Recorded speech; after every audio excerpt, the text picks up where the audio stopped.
In Europe during the Middle Ages, the Huns are advancing into the west, causing war and destruction everywhere. The Kingdom of Burgundy is fighting to survive, and now the king has to go out with his men to protect the borders. The area is covered in fog, so the army move carefully. They arrive at a village and find it burned down, with every person and animal dead on the ground. Suddenly a horse walks by, revealing a hidden enemy soldier. This man shoots an arrow at the king and rides away before they can capture him. Marshal Hagen runs to the king's side, but it's too late, he's already dead. Wow, a that's funeral crazy. is later held in the capital. Hagen is overwhelmed with guilt and thinks about his childhood.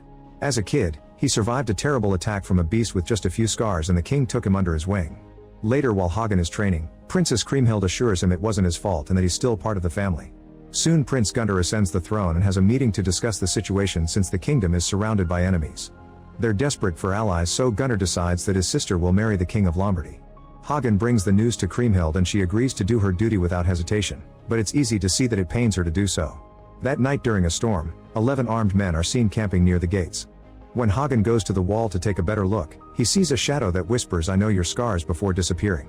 In the morning, the group crosses the gate and the soldiers immediately surround them. Kriemhild watches them from afar and notices one of these riders changing his face. Gunther agrees to meet with the leader and learns he's Siegfried, Prince of Cassanten. Siegfried's and Gunther's fathers used to be allies in the old wars. To everyone's shock, Siegfried challenges Gunther to a duel. The guards immediately surround him to protect Gunther, and Siegfried agrees to stay as a guest instead. In private, Kriemhild tells Hagen about what she saw and wonders if that person is an old one, an evil being that haunts people's dreams. She thinks her brother should have sent the group away. That night Hagen keeps an eye on the guests. A cloaked figure leaves the group and walks around town, so Hagen follows him. He manages to corner him in an alley, but when he touches his shoulder the shape collapses into a bunch of bags. Meanwhile, Siegfried has drunk so much that he goes to the street to throw up. Hagen approaches him and tells him to leave the kingdom. Afterward, Hagen goes to bed and keeps having nightmares. He sees the mysterious guest in the stable surrounded by blood and tells him he isn't afraid, explaining that the old ones took everything from him, including his fear. The being says he knows Hagen's scars and how he got them, triggering a childhood memory about the loss of his parents during a dragon attack. In the morning, Hagen learns that the cloaked being was seen in the stables by the servants and some horses have been found dead. The survivors are freaking out and Kriemhild tries to calm her beloved horse down, but he breaks the rope and runs away. Hagen and Kriemhild jump on other horses and go after him. A chase ensues through the forest until the horse stops at the river to drink. Kriemhild approaches him and tries to pet him, but the horse freaks out again and hurts her hand before escaping. Hagen takes care of her injury while she admits she isn't happy about the upcoming marriage. Sometime later, Siegfried tells Gunther Gotta do what you gotta do, right? the queen of the Valkyries Brunhild called him in a dream. It's said that she has the power to cast spells on men across the world without needing to meet them. The moment is tense, but suddenly Siegfried laughs, claiming the story is a prank. He also complains about the lack of women at the table. In the evening, Siegfried bursts into Kriemhild's room. He tells her she's beautiful, but Kriemhild says he has no respect and calls him a lost soul, forcing him to leave. Meanwhile, Hagen tells Gunther that he doesn't think the marriage is a good idea and assures him that their army is strong enough. Gunther trusts him and agrees to cancel the plan. He's also worried about Siegfried's story because he doesn't think it was a lie. The following morning, Gunther informs Kriemhild that she doesn't have to marry and she hugs him in happiness. The queen tells Hagen that her daughter had been ready to make a sacrifice for the kingdom and wonders if Hagen is capable of doing so too. Later, Hagen is training with his soldiers when Siegfried comes out with his men to train as well. Their brawling looks more like a street fight than trained knights. Siegfried forgets it isn't real and beats up one of his men, so the others have to pull him away as he laughs like a maniac. Then he asks the local soldiers for a new opponent, so Hagen walks ahead. When Siegfried throws a spear at him, Hagen easily catches it. Hagen tells him they're training for war, so Siegfried should take his game somewhere else. The moment is interrupted by the arrival of a horse with a dead body. A closer look reveals he's a man from a settlement near the border and he was found stabbed to death. Moments later, Gunther is informed that the Saxons and the Danes have turned against them. I don't know how I feel about this movie so far. But the rest of Burgundy will burn. Gunther is so desperate for allies. I need some action, bro. Hagen to ally with Siegfried's group even if Hagen disapproves of the idea. When Hagen goes looking for Siegfried, he sees the cloaked figure sneaking around and finds some things on the ground that appear to be part of a ritual. The cloaked being finally reveals himself as Alberic and he insists he knows who gave Hagen those scars. Alberic explains that Siegfried fought the dragon alone and killed it. Then he bathed in his blood, which made him invulnerable. However, a leaf fell on his back and stopped the blood from touching that spot of skin, so it's Siegfried's only weakness. Alberic has been hired to make a sword with the dragon's bones. He yells at Hagen for letting Siegfried stay in the castle, saying they've given him what he's been looking for, a family. In the chapel, Gunther's prayers are interrupted by Siegfried and his men. On his back. He puts his sword in Gunther's hand and says he'll kill for him. When Hagen comes looking for them, he finds Gunther announcing that Siegfried is now an ally. Later, Hagen goes to say goodbye to Kriemhild before leaving for war. She asks him why he saved her from the marriage considering the kingdom needs allies, but Hagen refuses to answer. Kriemhild tries to mention the feelings between them and Hagen claims he did it to protect the kingdom, yet she says their home will never be safe. The next day the army marches to war. When they stop to camp for the night, Hagen discusses strategy with his men. He points out that the Saxons and the Danes are brave but lack discipline, so they must take advantage of their chaos. Siegfried is bored and leaves the meeting to rest in the forest. Gunther joins him and asks about the Valkyrie story, so Siegfried tells him that the queen calls for the warrior in him. In the middle of the night, Siegfried rides out and attacks the enemy alone. In the morning, everyone is shocked to see him come back with the head of the Saxon king. He explains that the Saxons are coming after him and are chaotic without a leader, so they must take the chance to fight them. The army is excited and follows Siegfried into battle, ignoring Hagen's concerns. Soon a vicious battle ensues in the forest. Hagen kills any enemy that comes too close, but he's more interested in finding his king. Siegfried fights without mercy and without needing armor, which causes quite an impression on everyone. When Hagen notices that one of his young soldiers has lost his helmet and is about to get killed, he jumps ahead and quickly kills the attacker before passing his own helmet to his friend. The fight continues with both armies losing people all over the place. Hagen sees that his best archer has been surrounded and tries to help, but a bunch of enemies surround him as well. He can only watch as the archer is stabbed to death. This distraction allows an opponent to hit Hagen in the face, causing him to lose his left eye. Hagen immediately brings the attacker down only to collapse in the process. The Dane king is coming for him while Alberic watches from his corner. Siegfried suddenly jumps in and kills the king too before he can reach Hagen, who passes out. When they return to the capital, the crowd cheers Siegfried's name, grateful for bringing them a victory. Siegfried throws himself at them, enjoying all the attention.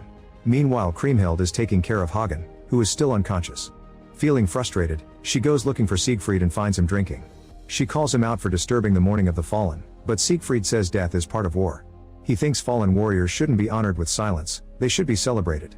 When he asks about Hagen, Kriemhild admits he may be dying, so Siegfried says that Alberic can help him. Moments later Alberic takes care of Hagen's wounds, drawing a mysterious symbol on his body while revealing the truth. It turns out Hagen's childhood story was a lie. Hagen comes from another kingdom, which had been attacked and conquered by Gunnar's father. His parents had been killed and Hagen was stuck in the fire. The dragon that showed up actually saved Hagen by taking him in its claws and flying him away, explaining the scars. The king later used the dragon to cover up what really happened. When Hagen finally wakes up, he visits the graves of the fallen soldiers. Siegfried tells him that he regrets nothing. Later in the throne room, Kriemhild finds Siegfried, who says that empires always collapse and they're not fighting for, that's why he never wanted his father's throne. Kriemhild is actually impressed by his lack of need for power. While changing Hagen's bandage, Kriemhild admits she's grateful to Siegfried for saving Hagen's life. However, Hagen thinks Siegfried is giving people false hope. Kriemhild points out that fake hope may be better than no hope at all. For the next few days, Hagen is heartbroken to watch Kriemhild and Siegfried spend a lot of time together. One morning, they ride to the forest and admire the ruins of the old wars. Kriemhild asks why Alberic follows Siegfried, so he explains that he killed Alberic's master. He also shares the dragon story. Siegfried became a blacksmith's apprentice because his father wanted him to learn discipline. However, the blacksmith sent him to the valley, hoping he'd never return. After weeks of wandering, Siegfried found a sleeping dragon and thought it was the most beautiful moment in his life. Kriemhild can't understand why he killed it then, but Siegfried refuses to answer. On their way back, Kriemhild keeps hearing a voice calling her name. To be killed? Siegfried tells her to ignore it, but Kriemhild turns around and sees her father's body covered in vines. She runs away in horror, and when Siegfried follows her, she admits she's starting to forget her father's face. He tried to sell her to a stranger and for a while she hated him for it. She has a breakdown and Siegfried comforts her. They end up bonding and getting naughty. After they fall asleep, Siegfried has a nightmare and almost kills Kriemhild, but he wakes up just in time. Meanwhile, the Huns continue to advance through to the west under the leadership of Etzel, spreading death and destruction everywhere. Gunther is informed that Lombardy has gone down and is desperate for more allies. Remembering Siegfried's story, he concludes they must contact Queen Brunhild of Iceland. A council member brings this news to Hagen, disapproving of the idea. Brunhild is part of the Old Ones, who used dark magic and were driven off the land. The council member explains that Gunther has heard the queen in his dreams and thinks it's a trick by Alberic, so he's locked him up. Hagen goes to see Alberic and promises to free him if he shares information about the Valkyrie queen. Alberic explains that Brunhild is invincible and Siegfried was attracted to that. He kept hearing her voice in his dreams, so he decided to visit her. The queen took a liking to him and they spent a year together, but one day Siegfried disappeared without a word and broke her heart. Alberic believes that Siegfried still loves her. When Hagen opens the cell to free him, Alberic is gone. The next day Hagen tells Kriemhild not to trust Siegfried, but she ignores her warning and announces she'll marry Siegfried to protect the kingdom. Get married, bro. A worried Hagen brings the news to Gunther and asks him to set a condition. During dinner, Gunther gives the couple his blessing, but on one condition: Siegfried must guide him to Iceland so Gunnar can ask the queen to marry him, that way the Valkyries would become their allies too. Siegfried is furious yet has no choice but to agree. Soon Gunnar and his men leave on a ship. The first few days of sailing are calm, but eventually the cold starts giving them a hard time. One night a storm takes them by surprise and the crew struggles to keep the ship under control while Siegfried laughs. Unfortunately the ship hits some rocks and several men fall into the water, including Gunnar. Hagen jumps to save his king. In the morning, Hagen reaches the shore and is devastated to find the bodies of his friends. At least Gunnar is fine and they reunite with a hug. After finding Siegfried and a few survivors, the group continues their journey on foot. They travel for days until they reach a foggy area. Remembering the rules from his last visit, Siegfried makes everyone put down their weapons. Soldiers surround them and Siegfried asks General Senua to take him to the queen. The group is tied up and taken to a castle beneath a volcano. As soon as they cross the gate, the locals yell at them and start beating them up. Bags are put over their heads as they lose consciousness. Wow, that's weird. When Hagen wakes up, his bag is removed and he finds himself in a big room with Senua. She explains that to win the queen's hand, Gunnar will have to defeat her in battle. Many people tried in the past and the skulls are on a pile nearby. Afterward Hagen is allowed to see Gunnar, who has a sword that the queen gave him. He explains she's nothing like the stories say and that he'll have to fight her. Meanwhile Siegfried is visited by Queen Brunhild, who gives him a sword too.